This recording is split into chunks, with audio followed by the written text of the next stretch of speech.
Hello, this lecture is on the internal control assignment, and I want to talk about the rubrics that I'm using on the reflection section of the survey that you are going to do on surveymonkey.com.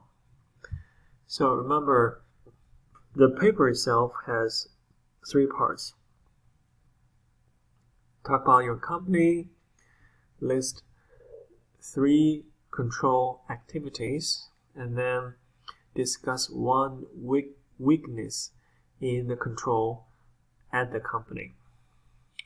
The second part of the assignment is to complete a survey on surveymonkey.com to evaluate the effectiveness of the control of the company, but more importantly, to reflect on what you have learned by doing this assignment and any thoughts on how effective this assignment is in terms of helping your learning, in terms of prompting you to think a little bit more about internal control activities and weaknesses. The thinking is you may be at the company for a while, or for a few years, and then you notice those control activities. Maybe you never put too much thought into why and how effective you have those internal control activities at the company. But hopefully now, after we have learned Chapter 5, after this assignment, after the reflection paper, you will think more. And so that's the second part of the assignment. The survey on SurveyMonkey is all about.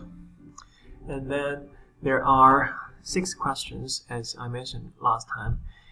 That's part of the survey online that really kind of ask you or requires you to reflect on internal control of the company and on the assignment, on what you have learned.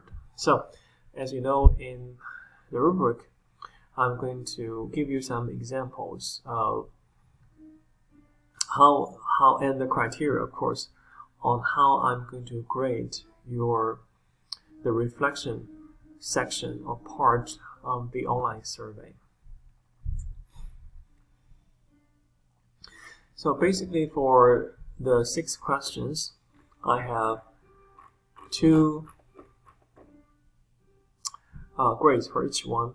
Either it's unsatisfactory or it's satisfactory, which basically means meets expectations.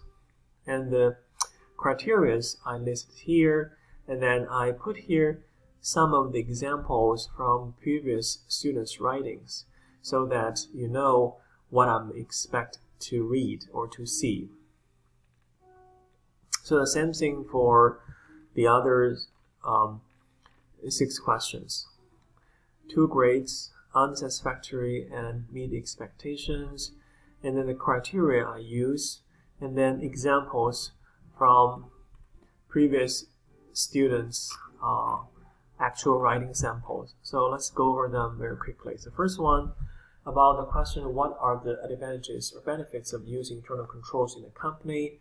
I'm looking for thorough answer with explanations. So if you look at the good one, some of the advantages are effective and efficient operating, protection of assets, proper reporting and documentation. Remember, we mentioned the three basic benefits of internal controls in Chapter 5 in the lecture. So internal control helps management enforce employee policies, that helps the company run more effectively and with more efficiency. Also, the protection of assets will be safeguarding them through restricted asset access and other security measures, put moral and ethical pressure on employees to produce honest record keeping. So those are good examples. Thorough answer with explanation, and then you can look at the answer that's not so good. The second one, what risk do you observe in your company as you wrote about the internal controls? So a good example would be, I observed in my company and I wrote about the internal controls. In fact, that if managers overseas associates did not do their job correctly, they could let possible fraudulent issues pass. Also, kind of a turn look the other way, or not properly trained employees can also lead to a theft through associate abuse of the cash register. So that's a good example of risks and good description. What is the most valuable thing you learned from writing the internal control paper? Very thorough description. The good example, again, I'm only going to go over the good ones. The most valuable thing I learned is that all forms of internal control are important. Before, I was unaware of how important internal control is to a company. Internal control helps to protect the assets, implement policies, detect errors and fraud with internal controls. The accuracy of the financial statements increase, regulate the work of employees through separation of duties. So it's very thorough description. Question 4, what's the most surprising thing you learned from writing about your company? Again, I'm looking for a complete answer here. So look at the good example that we actually have internal controls. Yeah? Before this paper, I never paid attention to the internal controls of my company. As I finished my paper, I realized that there are quite a few internal controls in my company that I never paid attention to or noticed. Another thing is that how important internal controls are to a company. I never knew how important or key those controls were to running a business effectively. Next one, what does your understanding of internal control mean for your work as a professional? I'm looking for thoughtful response with explanation. If I were to go to another business, I better understand what needs to be done to ensure that a business minimizes as much risk as possible. My observations could potentially save a business that thought it was in a good shape, but in all reality could be setting themselves up to lose a great deal of money. So that's while this job handles huge amounts some money of their strategy could most definitely be applied to smaller companies in different fields.